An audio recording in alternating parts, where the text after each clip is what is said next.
আজকের এই ফরিদপুর পৌর ঈদগাহ ময়দানে উপস্থিত সম্মানিত মুসল্লিবৃন্দ, আসসালামু আলাইকুম। আপনাদের সকলকে পবিত্র ঈদ উল আজহার শুভেচ্ছা, ঈদ মোবারক।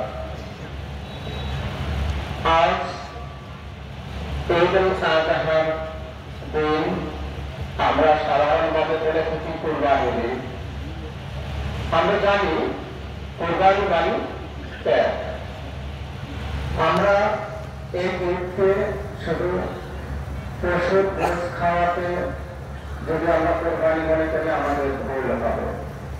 কোরবানি থেকে শিক্ষা দিতে হবে যেভাবে হযরত ইব্রাহিম আলাইহিস সালাম তার প্রিয় বস্তু সবচেয়ে প্রাণপ্রিয় পুত্র ইসমাইল আলাইহিস সালামকে কোরবানি করেছিলেন।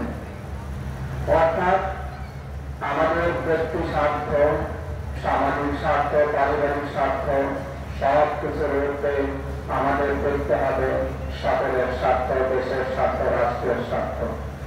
সুতরাং কোরবানি মানে আমরা শুধু গোশ খাওয়াতে মনে করবো না। আমি বেশি কথা বলবো না, আপনারা সবাই জানেন আমাদের এই বাংলাদেশ আমাদের সকলের মাতৃভূমি। এই দেশের নাগরিক হিসাবে আমাদের দায়িত্ব এই দেশের উন্নয়ন সাধন করা, দেশের নিরাপত্তা বিধান করা।